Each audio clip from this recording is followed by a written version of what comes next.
आपने अक्सर जानवरों को पौधे खाते हुए देखा होगा, लेकिन क्या कभी पौधों को जानवर खाते हुए देखा है? सुनकर दिमाग घूम गया ना?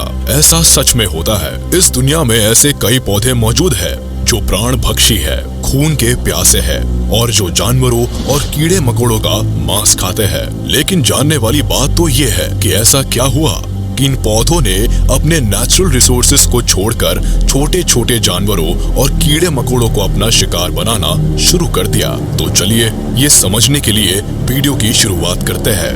ये मांस खाने वाले पौधे किस तरह से इवॉल्व हुए, इसे जानने के लिए जॉक शूल्स की टीम ने पता लगाने की कोशिश की। इसके लिए उन्होंने 3 मॉडर्न कार्निवोरस प्लांट्स के जीनोम और एनाटॉमी का कंपैरिजन किया था। इस स्टडी में कई राज खुले। आज से लगभग 70 मिलियन सालों पहले, जब पृथ्वी पर डायनासोर्स जैसे बड़े और विशाल जानवर हुआ करते थे, उस वक्त कुछ पेड़ पौधे अपने जेनेटिकल चेंज व प्रकृति में आए बदलाव की वजह से या फिर न्यूट्रिशन की कमी के चलते इंसेक्ट्स और छोटे मोटे जानवरों को खाने लगे। ये कुछ ऐसा ही था कि किसी खास बीमारी के चलते एक इंसान में जब पोषक तत्वों की कमी हो जाती है तो डॉक्टर उससे कुछ खास तरह की चीजें खाने को कहता है, जिससे कि वह इंसान जल्द से जल्द ठीक हो सके। समय के साथ साथ जब पर्यावरण में बदलाव आए तो जाहिर सी बात है, पेड़ पौधों को भी खुद को पर्यावरण के हिसाब से अपने खाने की कमी को पूरा करना ही था और इसी वजह से पेड़ पौधों ने भी खुद को नए तरीके में ढालने की कोशिश की।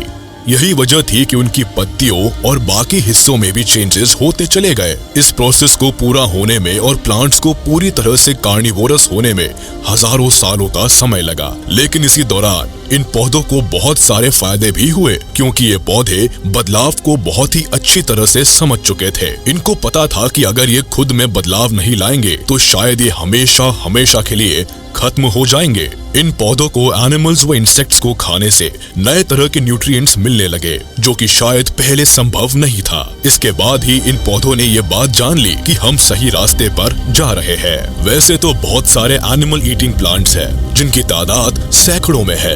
इनमें से इस वीडियो में हम ड्रोसेरासी फैमिली के कार्निवोरस प्लांट्स पर बात करने वाले हैं। इन प्लांट्स की खासियत है कि ये अपने शिकार पर हमला करने के लिए मोशन करते हैं, यानी ये पौधे एक तरह से घात लगाकर अपने शिकार का इंतजार करते हैं और जैसे ही शिकार यानी छोटे मोटे कीड़े मकोड़े या जानवर इनके पास आते हैं तो ये पौधे तुरंत ही उन पर हमला बोल देते हैं।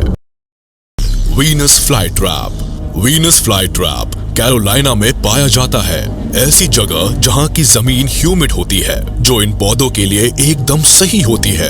आपको ये जानकर बहुत ही ज्यादा हैरानी होगी कि पोकेमोन कार्टून में इस पौधे से इंस्पायर्ड होकर भी कैरेक्टर्स बनाए गए हैं। खैर, पेड़ पौधे किसे पसंद नहीं होते, और खासकर जब वह हरे भरे और खूबसूरत हो। पर शायद आपका ध्यान इस पेड़ के कांटेदार पत्तों पर नहीं गया, जो कि जानवरों के लिए मौत का कुआं है। जब इस पेड़ की पत्तियां खुली होती है तो अक्सर इस पर कोई छोटा मोटा कीड़ा मकोड़ा या छिपकली जैसे जानवर आकर बैठ ही जाते हैं। ये देखिए, मधुमक्खियों की तरह दिखने वाला येलो जैकेट इस खूंखार पेड़ की कांटेदार पत्तियों पर आ बैठता है। अब जो होगा उसे देखकर आप अपनी आंखों पर विश्वास नहीं कर पाएंगे। एक ही झटके में ये कांटेदार पत्तियां इस जीव को जकड़कर कैद कर लेती है और थोड़ी ही देर में मौत की नींद सुला देती है। देखा आपने किस तरह इस पेड़ की पत्तियों ने इस छोटे से जीव को अपनी तरफ खींचा और अपना मुंह बंद कर लिया। बेचारा येलो जैकेट तड़पता रह जाता है और खेल खत्म हो जाता है। कुछ देर बाद जब येलो जैकेट्स एक बार फिर से इन कटीली पत्तियों के पास आते हैं तो इनमें से एक पूरी तरह से अंदर फंस जाता है और साथ ही दूसरे जैकेट की गर्दन भी इन पेड़ की पत्तियों में फंस जाती है, जिससे बड़ी मुश्किल से येलो जैकेट का साथी छुड़ा पाता है। कटीली पत्तियों में फंसे हुए जैकेट को तड़पता हुआ देखकर बाहर मौजूद सारे जैकेट्स परेशान हो जाते हैं, पर ये नन्हे जीव अपने साथी की जान बचाने के लिए कुछ कर नहीं पाते। अब तो आपको इस बात का अंदाजा लग ही गया होगा कि ये पौधे कितने ज्यादा खतरनाक होते हैं। सनड्यू। आपने रोलर कोम्ब तो जरूर देखा होगा, जिसके सर पर छोटी छोटी बूंदे जैसी लगी होती है, और इन्हीं बूंदों की वजह से ही हमारे बाल मनचाहे तरीके से संवारे जा सकते हैं। ये पौधा भी कुछ रोलर कोम्ब की ही तरह दिखता है, जो एक मटर के दाने से लेकर आपके हाथ की लंबाई जितना बड़ा हो सकता है। जिस तरह एक रोलर कोम्ब के सिर पर छोटे छोटे दाने लगे रहते हैं, उसी तरह इस पौधे के सिर पर भी कई सारे छोटे छोटे और चिपचिपे ड्रॉपलेट्स होते हैं, जो कि वाटर और कॉम्प्लेक्स शुगर से बने हुए होते हैं। ये इंसेक्ट्स को अपनी ओर अट्रैक्ट करने के लिए एक तरह से चारे का काम करते हैं। इंसेक्ट्स इन्हीं ड्रॉपलेट्स की वजह से ही इनकी चपेट में आ जाते हैं। इससे पहले कि इंसेक्ट्स कुछ भी समझ पाए तब तक देर हो चुकी होती है, क्योंकि तब तक इंसेक्ट्स इस चिपचिपे लिक्विड में पूरी तरह फंस चुके होते हैं। इस पौधे की कुछ ऐसी भी प्रजातियां होती है जो छोटे मोटे कीड़े मकोड़ों को अपनी चपेट में लेते ही पूरी तरह से गला देती है। लेकिन इस पौधे की सारी प्रजातियों में से सबसे ज्यादा खतरनाक केप सनड्यू नाम की प्रजाति होती है। ऐसा इसलिए क्योंकि केप सनड्यू अपने शिकार के चिपकने के बाद उसे पूरी तरह से कसकर अपने शिकंजे में ले लेते हैं और उसे घंटों अपनी पत्तियों में दबाए रखते हैं। केप सनड्यू ऐसा तब तक करते हैं जब तक कि ये अपने शिकार को